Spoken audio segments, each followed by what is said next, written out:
in Atlanta, Georgia.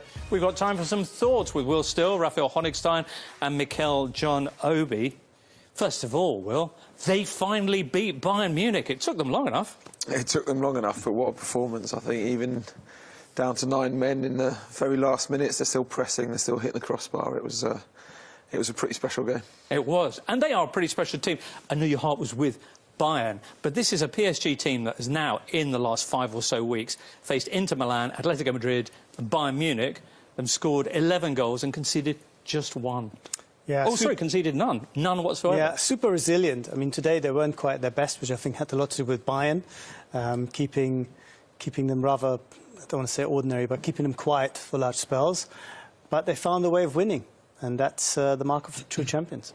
What they didn't manage to do was keep their temper. 2 red cards there towards the end, which means you're going to have a couple of big players suspended for whoever they're facing in the semi-final. Yeah, I think obviously Pacho one is going to be the massive miss, isn't it? He's been absolutely brilliant for them in that defensive line.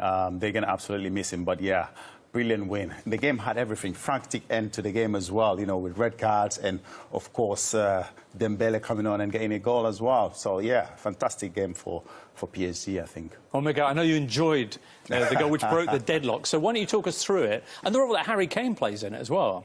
Yeah, I know. Harry Kane, you know, he had the ball, but I think he won the ball. But then, I don't know what he was doing. He dwelled on the ball a bit too much. And then, of course, they nicked the ball back and then counter-attack. You can see here, I thought he was just going to play the pass, but he waited a bit. And I think it was Vitinha who intercepted the ball, played it out wide there. And Doué, I said it, if there's going to be a deadlock, it's going to be an individual one. And here, Doué, first touch, sets himself up, and, of course, left foot finish. I think Neuer just thought he was going to go wide, but, you know, there was nothing he could do about it. Brilliant, brilliant goal, brilliant finish. There you go. That broke the deadlock. That was his first goal, actually, since the one he scored in the Champions League final against Inter. And he's ready to talk to us now at the Mercedes-Benz Stadium. Desiree, what a dramatic game. Congratulations. You got the first goal. Talk to me about big moments. You scored in the Champions League today against a huge opponent. You showed up, you took in the pressure, you got the first goal. Yeah, that was really important to win this game because we know that in the first part of the season we lose against this team. It was really important for us to beat Bayern today, and that's why we did, so we are really happy today. So much drama towards the end there. 2 red cards for your side. You'll be without Pacho and Hernandez in that semi-final. What do you think that was down to? Do you think that maybe players just lost a bit of concentration or just the intensity of the game given the rival? Oh, it was a fight today. But, you know, as a player, it's always difficult to go out of a game. We are really sad that Pacho and Lucas take a red card, but it's part of the game. We have to be good on the second game, on the next game, and we're going to win. You've got Real Madrid or Dortmund in the semi-finals. You've already beaten some huge rivals in the Champions League. You've now beaten Bayern Munich here. Who would you like to play in that semi-final? I don't know. We are ready for any team. Thank you. Congratulations. Thank you. What a performance from him, apart from the bit where he got yellow card for diving. But, Will, you faced him with your Lens in Ligue 1 this past season. What a player. Oh, he's electric. He's unpredictable. He's, you know, sharp in the sort of square metres around him. And he scores. He's become a really, you know, important player for PSG. He was at Rennes before that, and, you know, the whole of the world wanted him, but PSG managed to convince him, and you know, Luis Enrique's made him into a top player. So yeah, he's one of those who's very, very difficult to stop. Yeah, we were utilising the fact that PSG, or you were pointing out that even with 9 men, they were still pressing. They still managed to find even a second goal with the 2-man disadvantage. We should talk about how they got that 2-man disadvantage. Red cards for Pacho and then Lucas Hernandez. Lucas Hernandez, former Bayern player, of course. What's going on there, Rafa? Well, I think the first one is just a very late and high challenge. Will called it live. It didn't look that bad on first view, but when you see the replay, it's just very high, nowhere near the ball.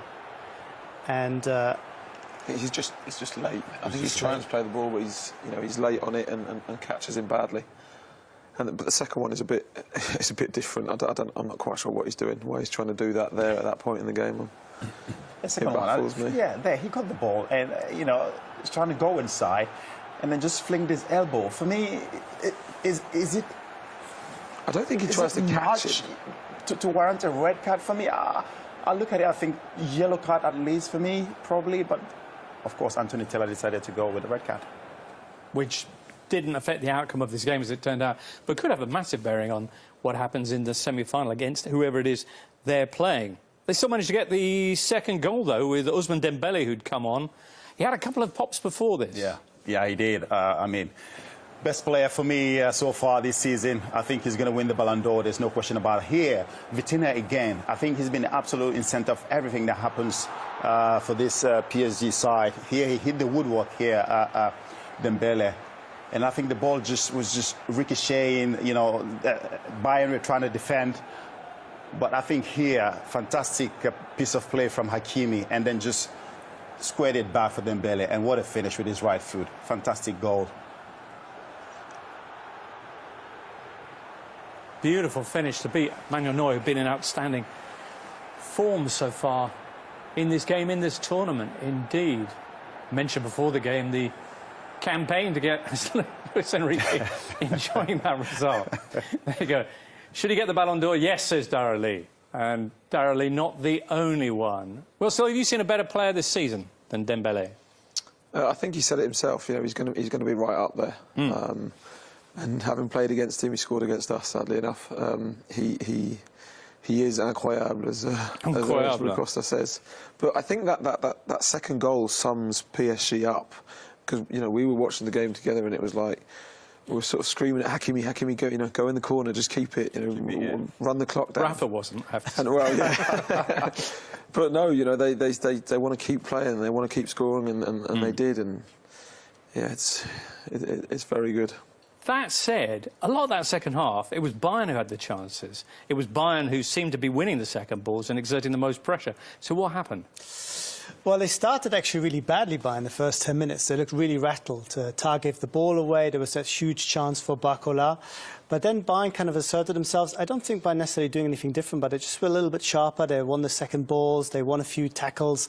And, with two teams that play such attacking football, when you just have a little bit of momentum, when one team goes the other way, suddenly things open up, as we saw for the goals, which were kind of almost counter-attacks, or felt like counter-attacks, because you had half the Bayern team going one way, then suddenly they all had to come back. But they didn't take their chances, and PSG did, and that was really the difference, ultimately. Were they unlucky with the penalty appeal that was overturned? No. At the end? No, they weren't. OK, all right. They were lucky that it was given a penalty in the first place. I don't know what Anthony Taylor saw there. He clearly thinks that Müller is being fouled, but he actually gets to the ball, and then there's never any contact between him and the foot of the PSG defender, and he got it wrong, and VAR got it right. Yeah, I don't know what he was thinking there. You can see all the PSG players, they were like, what are you doing? And there's no way that's a penalty. But yeah, foot was high, but yeah, he did get the ball. There's no way that was a penalty. I think even Müller knows, as he falls over, his first instinct is to go, and then you think, no, OK, I'll just get back up. But that's possibly the last image. Well, that's the last images we'll see of Thomas Müller in a Bayern Munich jersey. We'll talk more about that, because that was 756th appearance for the Bavarians. Extraordinary. What that represents his departure, but that's his last appearance for Bayern Munich. Marquinhos, congratulations. What a game. You won 2-0 with 9 men at the end there. Can you put into words what we just saw? Así que felicidades. Terminasteis ganando 2-0 con 9 hombres. ¿Podrías poner en palabras qué pasó hoy? Bueno, difícil siempre con 2 hombres menos, pero hoy otra vez mostramos la actitud, la gana que tenemos de jugar como equipo, de ayudar uno al otro. Igual con 9 jugadores, seguimos defendiendo, seguimos jugando, marcamos el segundo gol que nos facilitó un poco más. Esto es la mentalidad del equipo, una competición muy importante, queremos ir hasta el más alto posible. Marquinhos says it's always difficult to play with 2 men less, but today they showed the attitude of the team, the desire to get the job done, and that second goal was really important, especially in a huge competition like this. I don't know if you saw Ousmane Dembele's celebration. It seemed like it was a tribute to the late Diogo Jota. no sé si viste la celebración del gol de Ousmane Dembele, parecía que era un homenaje al Diogo Jota. ¿Me podrías hablar de eso? ¿Qué tal ha sido en el vestuario? So how have things been in the dressing room? Es siempre difícil una noticia así. Igual que tenemos portugueses que jugaron, hace 2-3 semanas estaban con él jugando juntos. Todos muy tristes porque era un compañero de profesión. Bueno, él merece todos los tributos, todos los pensamientos de todos los jugadores, porque es un accidente muy difícil para la familia, un pensamiento a él, a su familia y a todos las gentes próximas a él, y también a Musiala, que se lesionó también, pensamientos a él, que se recupere luego. Esto es fútbol, el fútbol no queremos nunca que accidentes, tragedias pasen, todo lo que hacemos de bueno, de alegría, pensamos a la gente que sufre hoy en este momento. It was really difficult to take the news. Of course, we've got Portuguese players in our dressing room, and they were just with him some weeks ago for the national team when they won the Nations League. So it's been really tough. They've been trying to cheer them up. Diogo Jota, Marquinhos says that he deserves all the tributes in the world. It was just so sad to take. They don't want to see accidents like that, and he also wants to give a shout out to Jamal Musiala because he suffered what looked like a terrible injury today, and that's something you also don't want to see. Pues muchísimas gracias, felicidades. Thank you very much, congratulations. Thank you. Yeah, congratulations to Marquinhos and to PSG on a weekend where the whole world of football has been commemorating Diogo Jota and Andre Silva as well. A lovely gesture that from Ousmane Dembele. Marquinhos touched there on the other really bad news, the worst news really of this evening for Bayern Munich, not just exiting this competition, but also losing Jamal Musiala. We don't know how bad the injury was yet. It looked bad enough to leave the PSG players visibly shocked at half-time. Rafa, how big a blow is that for the player, first of all? Yeah, I mean, we hope that it's perhaps worse than it looks, and maybe the damage is limited, either just the ligaments or just the bones. I mean, it sounds stupid to say, but if it's maybe some mitigation, that not everything is damaged at the same time, maybe that gives him a better prospect. We will find out soon. But yeah, the Bayern players, I think, were rattled. You could see maybe that they took some time when they came out from the break to readjust, to find that focus again. And of course, for a player who's so important for Bayern, he's going to wear the number 10 shirt next season. It'll be bad for Bayern and for him to miss for what will, I'm sure, be a few months at the very least. Well, he's only just come back from 3 months out from his, was it cruciate ligament before? No, it was a bad hamstring. Bad hamstring. OK. 1 or 2 issues then for Musiala, and best wishes to him for his recovery. 1 or 2 issues for Bayern as well. In terms of the second half performance, we touched on this a little bit before. They had their chances to be the ones taking the lead. Yeah, throughout the game they had chances. I think there wasn't that much in it. Both teams had chances. Both teams had spells where they felt like they were a little bit on top, but then the other team came back. Bayern ultimately just couldn't quite make those spells of dominance count. They had 1 or 2 moments on the break as well, with Kingsley Coman looking very lively. But Donnarumma didn't have that many difficult saves to make. The one in the first half from Michael Olise was probably the most difficult shot he faced, and he did so well. Would that be the narrative in the German press, say, tomorrow, that the big danger men up front, Olise, who's had this fantastic season, didn't take his chances? Harry Kane, who's been another runaway success in terms of scoring, doesn't score, gives the ball away, that leads to the Paris Saint-Germain goal. Yeah, I mean, all those things plus the injury slightly overshadowing everything. I think to lose against PSG in itself is not a big drama. It can happen. But to lose Jamal Musiala for what could be an extended time for the new season is terrible for him and for the side. And I think that will dominate the headlines tomorrow. All right, and on the subject of Bayern losses, the other thing is Thomas Müller finally bowing out from Bayern Munich. And still no word on where he might be going next, but what does that mean for any Bayern supporter watching that, Thomas Müller leaving? Yeah, I think it's sad. Sad to see him go. He's been such an important figure for Bayern for so many years. For himself, 25 years at Bayern. Yeah. More than half of that in a professional capacity. So that is A big change, and we will miss him. His nickname is Radio Müller because he was always loud, always broadcasting, always talking to his teammates and to the opposition. And the Bayern dressing room and the Bayern pitch would be a more quiet place without him. Right, you played against him, John. It's all right, but we did beat him in 2012, so that's fine. I forgot. I can't remember. What numbers, though? John, those are... Oh, fantastic player, absolute legend of the football club. What he represents for Bayern, you know, look at their, 25 major, like, he's absolutely fantastic player. 250 goals as well for Bayern Munich. Incredible, incredible player. And not just a player as well. I think he's a nice guy to be around the training ground. He's very funny. He keeps the training ground very lively. So it's going to be a massive miss for them. That's a key thing. It's not just the goals, it's also that presence. And he's been, I imagine, such a figure of authority inside that dressing room that it is going to be a big absence. All right, Thomas Müller bows out from Bayern. Hopefully we'll be seeing him in another jersey soon. Let's head back to Atlanta, though, because we can hear now from another member of the victorious team today. It is the flying fullback, Hakimi. Achraf, congratulations. Big win against a great team. How do you sum up the match? Yeah, like you say, we are really happy, proud of the effort of the team. We know that in front of us it was a tough team, and I think we do what we have to do to take the victory, and we are really happy about that. After some smooth group stage, maybe this was the right test for the rest of the tournament?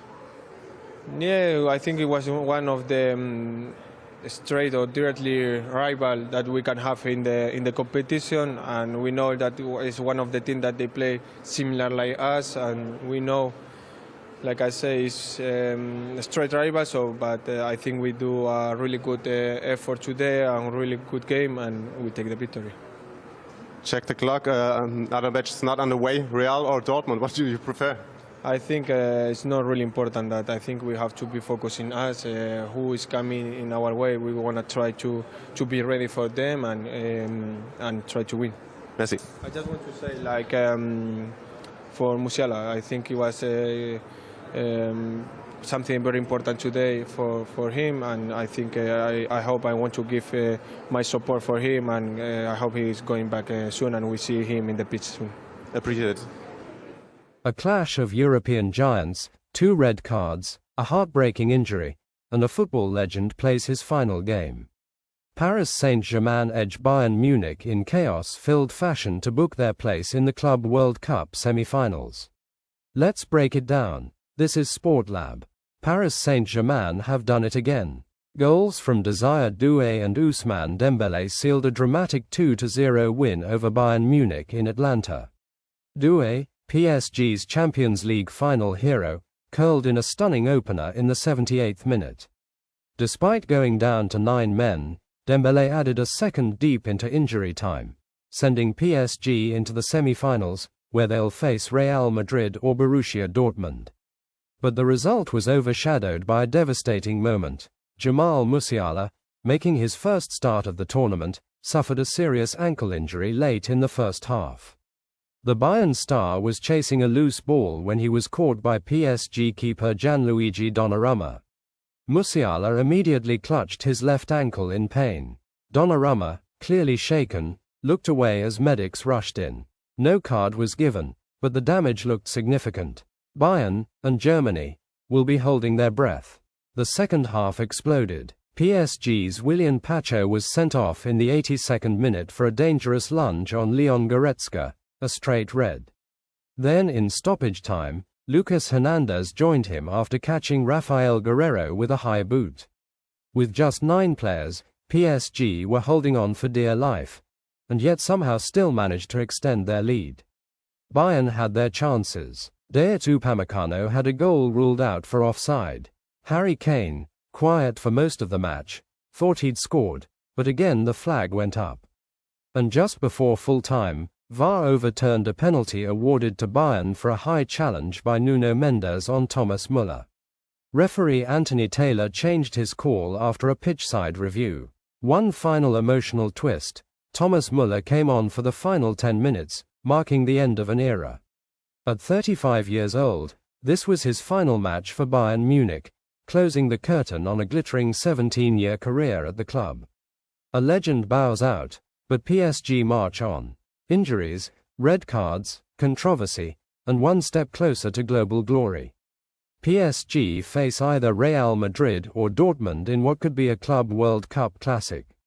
Stay tuned for more breakdowns, insights, and big stories. Only here, on Sport Lab. Hit like, subscribe, and let us know in the comments, can PSG win it all?